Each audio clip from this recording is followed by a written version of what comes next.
Hello friend, हमारी आज की कहानी है अस्तित्व की लड़ाई। दीदी, हमने सुना है कि वो औरत अब तुम्हारी सौतन बन बैठी है, क्या ये सच है? सुमन ने आते ही सवाल दाग दिया। हाँ बहन, सुना तो हमने भी है। अब कितना सच कितना झूठ है ये तो वहीं जाके पता चलेगा। सुधा ने ठंडी आह भरते हुए कहा। आज मैं बच्चों को लेकर मेरठ जा रही हूँ। बच्चों की गर्मी की छुट्टियाँ भी हो गई है। सोच रही हूँ थोड़े दिन उनके साथ रह कर आती हूँ। दीदी बड़े अनमने ढंग से बोल रही थी। कोई उत्साह नहीं, कोई खुशी नहीं थी चेहरे पर। हाँ दीदी, ये आपने सही सोचा। क्या पता खबर गलत ही हो। लोगों को तो बात का बतंगड़ बनाने की आदत होती है। अगर सच भी हो तो आपके जाने से जीजा जी को और उसे फर्क तो पड़ेगा ही। हाँ, बच्चे बहुत उत्सुक हैं पापा के पास जाने को लेकर। और आप? सुधा ने कोई जवाब नहीं दिया। शायद ये स्त्री सुलभ मन की आशंका थी या पूर्वाभास था जो सुधा को विचलित किए था। वैसे सुधा बहुत शांत, गंभीर व मिलनसार महिला थी। आयु यही कोई 50 के लगभग। ज़्यादा पढ़ी लिखी नहीं थी, पर अपने घर व बच्चों को बखूबी संभालना जानती थी। 3 साल पहले पति सुमित का ट्रांसफ़र दिल्ली से मेरठ हो गया था। बच्चों की पढ़ाई की वजह से सुमित को अकेले ही रहना पड़ रहा था। सुमित शुक्रवार की रात को दिल्ली आ जाते थे और सोमवार सुबह तड़के निकल जाते थे। पर पिछले 5-6 महीनों से उनका आना जाना कम हो गया था। पूछने पर वो अधिक काम का बहाना बना दिया करते थे। सुधा ने भी ज़्यादा ध्यान नहीं दिया, लेकिन धीरे धीरे उसे कुछ खटकने से लगा था। सुमित का बदला बदला सा व्यवहार, हाव भाव सब शंकित कर रहे थे उसे। उसने कहा भी कि वो उनके साथ कुछ दिन मेरठ रह लेगी, यहाँ लड़कियाँ संभाल लेगी। लड़कियों को अकेले छोड़ना ठीक नहीं है दिल्ली जैसे शहर में। तुम चिंता मत करो, मैं आता जाता रहूँगा। अभी कुछ दिन ज़्यादा बोझ है काम का। उनके 3 बच्चे थे। रिया और शिवी कॉलेज में थी। शुभम गहराई में आया था इस साल। सुधा पिछली बातें याद करने लगी। एक दिन मेरठ से उसकी सहेली कंचन ने फेसबुक पर फ्रेंड रिक्वेस्ट भेजी थी, जिससे वो पिछले 20-22 साल से नहीं मिली थी। शादी के बाद सब घर गृहस्थी में ऐसे उलझ जाते हैं कि खास यार दोस्त भी पीछे छूट जाते हैं। कंचन उसकी खास सहेली थी जो उसे अब मिली थी। उसने सुधा के कॉन्टैक्ट नंबर मांगा तो उसने दे दिया था। तब से व्हाट्सएप और एफबी पर चैट हो जाया करती थी। एक दिन उसने सुमित के साथ एक लड़की की तस्वीर भेजकर पूछा कि ये लड़की कौन है सुमित के साथ, और सुमित का इससे क्या रिश्ता है। तस्वीर देखकर सुधा चौंक गई। ये तो गुड्डी है, सुमित के चचेरे भाई रघुवीर की बेटी, जो पिछले साल विधवा हो गई थी। तब सुमित के साथ वो उसके ससुराल गई थी शौक जताने। ये यहाँ कैसे? सुमित ने तो कुछ बताया ही नहीं। रघुवीर भैया सुमित से बड़े हैं, सीधे साधे इंसान हैं और सुमित को बहुत मानते हैं। उसने कंचन से उनके बारे में सारी जानकारी लेने को कहा। साथ ही ये भी कहा कि इस बारे में किसी से भी जिक्र ना करे। तब कंचन ने पता लगाकर बताया कि वो पिछले 6 महीने से सुमित के साथ उसके घर में रह रही है, अपने बच्चों के साथ। बच्चे यहीं स्कूल में पढ़ रहे हैं। दोनों अक्सर रेस्टोरेंट या सिनेमा हॉल में दिखाई देते हैं। ये सब सुनकर सुधा के पैरों तले जमीन खिसक गई। फिर आज सुमन ने भी इस खबर पर मोहर लगा दी। सुमन के पति ऑफिस के काम से मेरठ गए थे किसी मीटिंग में। तब उसने सुमित को गुड्डों के साथ देखा था। चूँकि ऑफिस के और लोग भी साथ थे तो उन्होंने सुमित से बात करना मुनासिब नहीं समझा। इतना सब सुनकर सुधा ने फैसला ले लिया। अगले दिन जब सुधा और बच्चे मेरठ पहुँचे तो सुमित ऑफिस जा चुके थे और उस औरत के बच्चे शायद स्कूल। वो घर में अकेली थी। फैंसी पारदर्शी नाइटी पहने हुए थी। सुधा को अचानक देख सकपका गई। फिर संभल कर बोली, चाची आप अचानक? चाचा जी ने तो बताया नहीं कि आप आने वाली हो। क्यों, क्या मैं अपने पति के पास नहीं आ सकती बिना बताए? तुम्हें कोई तकलीफ है? सर्द लहजे में सुधा ने कहा। नहीं नहीं, बिल्कुल आ सकती हैं आप। वो तो मैं इसलिए कह रही थी कि पहले से पता होता तो घर ठीक ठाक कर लेती, आपके लिए खाने पीने का अच्छा प्रबंध कर लेती। वो तो तुम अब भी कर सकती हो। मैं कौन सा अभी जा रही हूँ। चाय बनाओ जरा मेरे लिए और बच्चों के लिए कुछ बना दो, भूख लगी है, सुबह के चले हैं हम सब। जी चाची जी, उसने बुरा सा मुंह बनाया जिसे शुदा ने देखकर भी अनदेखा कर दिया। वैसे गुड्डो, तुम्हारे कितने बच्चे हैं? 3, 2 लड़के और 1 लड़की। बड़ा लड़का 10वीं में है, लड़की 8वीं में और छोटा बेटा 5वीं में है। यहाँ दाखिला करा दिया है चाचा जी ने बच्चों का। चाचा जी तो देवता हैं जो मुझ विधवा की इतनी मदद कर रहे हैं, वरना हम दर दर की ठोकरें खाते। अच्छा ये बताओ, इनका कमरा कौन सा है? मैं ज़रा आराम करूँगी। वो चाची जी, अभी वो कमरा गंदा पड़ा है, आप यहीं दीवान पर आराम कर लो, तब तक मैं सफाई कर दूँगी। 2 दिन से काम वाली नहीं आई है तो सब बिखरा पड़ा है। वो घबरा सी रही थी और आंखें चुरा रही थी। शुदा दनदनाती हुई कमरे में घुस गई। गुड्डो भी पीछे पीछे आने लगी तो शुदा ने कहा, तुम मेरे लिए अदरक वाली चाय और कुछ नमकीन और बिस्किट ले आओ, बच्चों के लिए भी कुछ बना दो अच्छा सा। जी। शुदा ने कमरे का मुआयना किया। सुमित को तो बड़े सफाई पसंद है, फिर कमरा इतना गंदा क्यों है? शायद बच्चों ने किया होगा। वो करीने से सब सामान सजाने लगी। पिछली बार तो साइड टेबल पर मेरी और सुमित की एवं बच्चों की फ़ोटो रखी थी। वो अलमारी खोलकर अपने कपड़े रखने की सोच रही थी। उसने शुभम बेटे को आवाज़ लगाई, बेटा मेरा बैग तो लाना जरा। तभी गुड्डो चाय बनाकर ले आई। ट्रे बेड पर रख कर वो जाने लगी तो शुदा ने पूछा, तुम्हारा और तुम्हारे बच्चों का कमरा कौन सा है? जी वो पीछे वाला कमरा बच्चों का है। बच्चों का मतलब? फिर तुम्हारा कौन सा है? मेरा मतलब है मेरा और बच्चों का। वो हकलाने लगी। हमारे बच्चे भी उसी कमरे में एडजस्ट हो जाएंगे और तुम दीवान पर सो जाना, ठीक है? जी चाची। शुदा के अंदर एक तूफान चल रहा था जिसे वो बड़ी मुश्किल से दबाए हुए थी। अच्छा अब मैं थोड़ा आराम करूँगी, तुम दोपहर के खाने का देख लो। अब गुड्डो की आंखों में हल्का हल्का गुस्सा दिखने लगा था। शुदा का शक अब पुख्ता हो चला था कि यहाँ दाल में काला नहीं, पूरी दाल ही काली लग रही है, परंतु उसे समझदारी से पूरी स्थिति को संभालना था। उसने गुड्डो से उसका फ़ोन भी ले लिया, ये कहकर कि उसके फ़ोन में नेटवर्क नहीं आ रहा है। संस्कृत और बेमन से उसने अपना फ़ोन शुदा को दे दिया। शुदा ने अपने बच्चों रिया, शिवी और शुभम को बच्चों के कमरे में भेज दिया। उसने अपने कमरे का दरवाज़ा बंद कर लिया। जब उसने अलमारी खोली तो देखा उसमें रंग बिरंगी महंगी नाइटी और लेडीज़ के अंडरगारमेंट्स रखे थे। सुमित के कमरे में उसकी अलमारी में गुड्डो के कपड़ों का क्या काम? शक यकीन में बदलता जा रहा था। वो धम से बिस्तर पर ढह गई। आंखों से आंसुओं का सैलाब बह निकला। आने दो सुमित को, आज सब हिसाब लेकर रहूंगी। गुस्से में उसका पूरा शरीर थर थर काँप रहा था। तभी फ़ोन की रिंग बजी।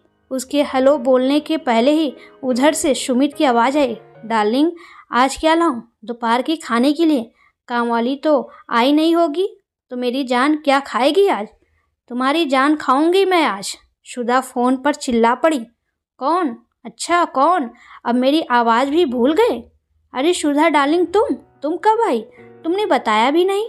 बता देती तो तुम्हारे रंग ढंग, तुम्हारी रास लीला कैसे देखती। घर आओ अभी के अभी। जो हुक्म मेरे आका। सुमित ढिठाई से बोला। किसी तरह गुस्से पर काबू पाकर उसने 2-3 कॉल और लगाई। रिया और शिवी को भी सारा माजरा समझ में आ गया था। बच्ची नहीं थी वो जो अपने पापा की बेवफाई समझ ना पाती। उन्हें अपनी माँ के लिए बहुत बुरा लग रहा था और पापा पर शर्म भी आ रही थी। सुमित जानबूझकर लेट आया, साथ में ढेर सारे गिफ्ट लाया था शुदा और बच्चों के लिए, पर इन चीज़ों में किसे दिलचस्पी होगी ऐसे तनाव भरे माहौल में। सुमित ने आते ही गुड्डो को बोला, बिटिया। वो गुड्डो को पहले बिटिया ही कहता था। चाय बनाओ, मैं गर्मा गर्म समोसे लाया हूँ, साथ में जलेबी भी है। जी चाचा जी। पहले तुम दोनों इधर आओ, मुझे बात करनी है तुम दोनों से। उसने बच्चों को दूसरे कमरे में भेज दिया। क्या चल रहा है ये सब? तुम पिछले 6 महीने से इसे अपने साथ रख रहे हो और मुझे बताने की ज़रूरत भी नहीं समझी। और कहाँ जाती ये बेचारी विधवा जवान औरत? इसके ससुराल वालों ने इसे घर से निकाल दिया था। भैया के पास रहने गई तो इसकी भाभी ने रखने से मना कर दिया। तब मैंने भैया से इसे अपने साथ रखने का प्रस्ताव रखा तो वो मान गए। उनकी इजाज़त से इसे अपने पास रख रहा हूँ। भतीजी को शरण देना कोई गुनाह है क्या? सुमित बेशर्मी से बोला। उधर गुड्डो के चेहरे पर जीत की मुस्कान आ गई, जिसे उसने फुर्ती से दबा लिया। कोई गुनाह नहीं है किसी ज़रूरतमंद की मदद करने में, पर सबसे छिपा के क्यों? तुम दोनों तो एक पवित्र रिश्ते को कलंकित कर रहे हो। अपनी मर्यादा लांघकर बाप बेटी जैसे कि इस पवित्र रिश्ते को शर्मसार कर दिया है तुम लोगों ने। कुछ भी अनाप शनाप मत बोलो। चाची, क्या किया है हमने? किस कारण हमारे ऊपर ये घटिया इल्ज़ाम लगा रही हो तुम? अब वो बेशरम औरत बेहाई पर उतर आई थी। अच्छा, मैं झूठ बोल रही हूँ? चल मेरे साथ। और तुम भी सुमित। सुधा उसका हाथ पकड़कर कमरे में ले गई और अलमारी से उसके सारे कपड़े निकाल कर नीचे फेंक दिए। ये किसके कपड़े हैं बताओ, और इनकी अलमारी में क्या कर रहे हैं? और हाँ, ये देख, तकिए के नीचे ये किसकी ब्रा है? और ये कंडोम का पैकेट? बोलो सुमित, क्या चाचा भतीजी का रिश्ता ऐसा होता है? थोड़ी देर मौत सा सन्नाटा छा गया था कमरे में, जिसे सुमित ने तोड़ा। ओके फाइन, तुम जानना चाहती हो तो सुनो। अब हमारा रिश्ता बहुत आगे बढ़ चुका है। पति पत्नी का रिश्ता बन गया है। तुझमें मुझे अब कोई ऐब नहीं दिखता। ये मेरी हर ज़रूरत पूरी करती है। जवान है, सुंदर है, कशिश है इसमें, जो तुम में अब नहीं रही। सुमित के कहे एक एक लफ्ज उसका सीना चीर रहे थे। फिर भी बला की हिम्मत रखे हुए थी सुधा। ठीक है, तो क्या चाहते हो तुम? क्या करना चाहिए हमें? करना क्या है? तुम वहाँ दिल्ली में बच्चों के साथ खुश रहो और मुझे यहाँ गुड्डो के साथ रहने दो। क्यों? क्या बीच का कोई रास्ता नहीं निकाला जा सकता? जैसे इसे भैया के पास गांव भेज दो, बच्चों को किसी गुरुकुल में या बोर्डिंग स्कूल में डाल दो। नहीं, अब ये और बच्चे मेरी जिम्मेदारी हैं। 4-5 साल में तुम रिटायर हो जाओगे, तब दो गृहस्थी कैसे संभालोगे? तब की तब देखी जाएगी। अभी गुड्डो कहीं नहीं जा रही। वैसे भी मैंने इससे आर्य समाज मंदिर में शादी कर ली है। अगर तुम्हें इससे इतनी ही तकलीफ हो रही है तो तुम मुझे तलाक दे दो, तुम्हारा खर्चा पानी भी बंद जाएगा। ये सुनते ही गुड्डो के चेहरे पर विजयी मुस्कान आ गई, जिसे उसने अब की बार छिपाया नहीं, बल्कि सुधा को उसने हिकारत से देखा। गुड्डो की जवानी और तिरिया चरित्र का ऐसा नशा चढ़ा था सुमित पर कि उसे भले बुरे, ऊंच नीच, रिश्ते नाते, मर्यादा, समाज, अपने बच्चों का भविष्य कुछ दिखाई नहीं दे रहा था। और अगर मैं तलाक ना दूँ तो अपना इंतजाम खुद करो। एक फूटी कौड़ी भी नहीं मिलेगी तब तुम्हें। अच्छा, और अगर मैं तुम्हारे हेड ऑफिस में शिकायत कर दूं तुम्हारे इस नाजायज रिश्ते और इलीगल शादी के बारे में, तो तब क्या करोगे? सरकारी नौकरी हाथ से छिन जाएगी और इस उम्र में बदनामी होगी, वो अलग। जेल की हवा भी खानी पड़ सकती है। अरे जाओ जाओ, बहुत देखे हैं मैंने तुम जैसे। मुझे जेल भिजवाओगे? तुम्हारी इतनी हिम्मत? तुम क्या कर सकती हो चीखने चिल्लाने के अलावा? मेरे सिवा तुम्हारा क्या सहारा है? चुपचाप इन तलाक के पेपर पर साइन कर दो। सुमित अब बदतमीजी पर उतर आया था। अच्छा लाओ, अब कर ही क्या सकते हैं। पेपर हाथ में आते ही सुधा ने फाड़ दिया। ये क्या किया बेवकूफ़ औरत? सुमित सुधा पर हाथ उठाने ही वाला था कि धड़ाक से दरवाज़ा खुल गया। उसका हाथ हवा में रह गया। मिस्टर सुमित, आपको हमारे साथ पुलिस स्टेशन चलना पड़ेगा। उसकी अकड़ में अभी भी कमी नहीं आई थी। सबसे पहले तो अपनी पत्नी पर हाथ उठाने के जुर्म में, जो कि प्रत्यक्ष प्रमाण है। दूसरा जुर्म एक पत्नी के होते हुए दूसरी शादी। तीसरा जुर्म सबसे बड़ा और घिनौना, रिश्तों की मर्यादा का मर्दन। क्यों, किस जुर्म में? अच्छा, क्या सबूत है आपके पास कि मैंने पत्नी पर हाथ उठाया है? वो तो मैं मच्छर मार रहा था। दूसरी बात, क्या सबूत है कि मैंने गुड्डो से शादी की है? और तीसरी और अहम बात, गुड्डो बालिग है और प्यार करना कोई जुर्म नहीं होता। रही रिश्तों की बात, तो जब मियाँ बीवी राजी तो क्या करेगा काजी? इतना कानून तो मुझे भी आता है इंस्पेक्टर। एक मिनट, आपको किसने बुलाया यहाँ? हमने बुलाया है छोटे।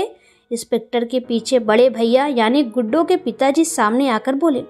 गुड्डो उन्हें देखकर सहम गई। सुमित के तेवर भी नरम पड़ गए। हमें नहीं पता था कि तू मेरी गुड्डो को अपने पास यहाँ रख रहा है।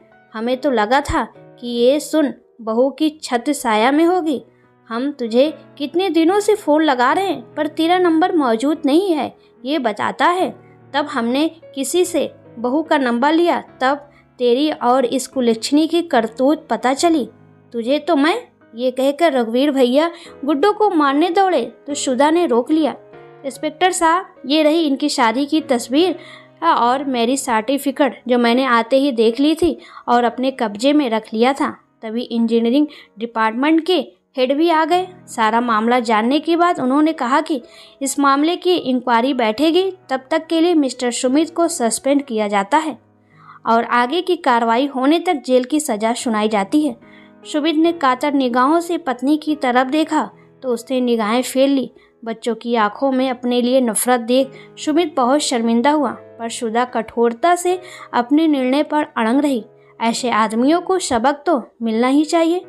फिर शुदा रघुवीर भैया की ओर मुखातिब होते हुए बोली, भैया अब से आपकी लड़की की जिम्मेदारी आपकी। आप क्या करते हैं, कैसे करते हैं, ये आप जाने। मेरा घर तो उजड़ ही गया, इसके लालच, मेरे पति की हवस और आपकी लापरवाही और गैर जिम्मेदाराना रवैये से अब मेरा आपसे या आपकी इस लड़की या इसके बच्चों से कोई सरोकार नहीं है। फिर उसने कड़क आवाज़ में गुड्डो से कहा, अपना सामान उठाओ और चलती बनो यहाँ से। सबके जाने के बाद तकिए में मुंह छुपाए शुदा सोच रही थी कि वो अपने अस्तित्व की लड़ाई हारी है या जीती है। सच में दोस्तों, पति लोग ऐसा करते हैं, उनको ज़रा सा भी शर्म नहीं होता, उनको ज़रा सा भी अंदाज़ा नहीं होता कि उनके ऐसे करने से पत्नी बच्चों को कितनी तकलीफ़ होती है। दोस्तों, आपको ये कहानी कैसी लगी प्लीज़ कमेंट में ज़रूर बताएं।